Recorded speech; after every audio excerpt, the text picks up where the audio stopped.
Assalamualaikum and hai. Saya Farisha. Dan saya Abrisha Naziha. Kembali lagi kita di Off Track Anchor. Farisha, Ya. kita kat mana sekarang ni? Untuk aktiviti pertama kami bergerak dari Puchong ke Pasar Seni mengambil masa selama 30 minit. Farisha, kita kat mana ni? Sebelum kita nak mulakan aktiviti utama kita kenalah isi perut dulu. Jadi kita nak isi perut kat mana?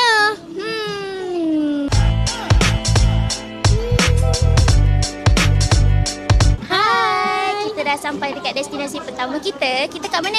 Kita dekat Cafe Dian, Pasar Seni. Fakta menarik, Cafe Dian sebenarnya berada dalam bangunan bekas pejabat pos lama yang dibina sekitar tahun 1911. Sebab tu suasana dia nampak sangat klasik dan vintage. Macam kembali ke zaman Kuala Lumpur dahulu.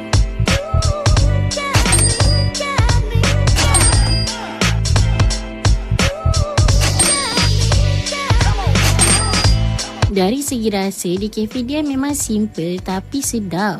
Penang fried kway teow, dia rasa smoky sikit. Roti bakar kaya butter, dia lembut, manis dan berlemak.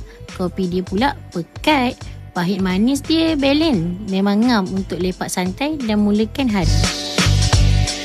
Untuk ke destinasi seterusnya, perjalanan mengambil masa 10 minit. Hai, dah kenyang lah Abrisha. Sekarang kita kat mana ni? Sekarang ni, inilah lokasi kedua kita. Iaitu di Berjaya, Times Square, Theme Park.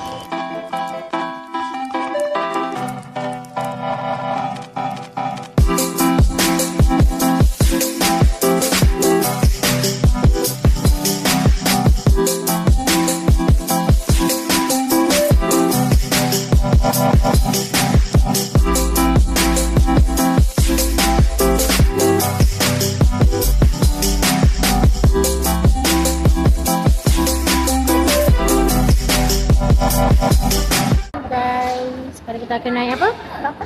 Bumper car. Kita akan main langgar korang.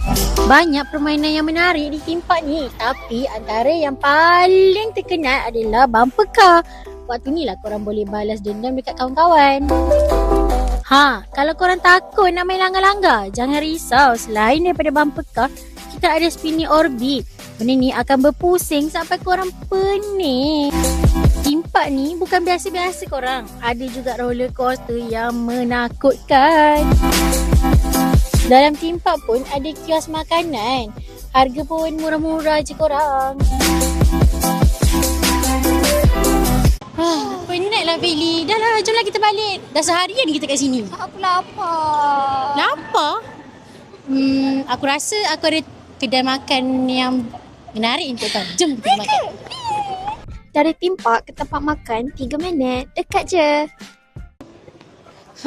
Farisha, kat sini lah aku nak bawa kau makan.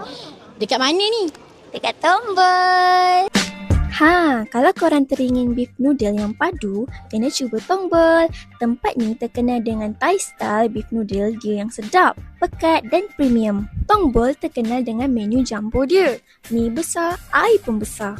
Memang boleh kongsi sampai 4 hingga 5 orang makan.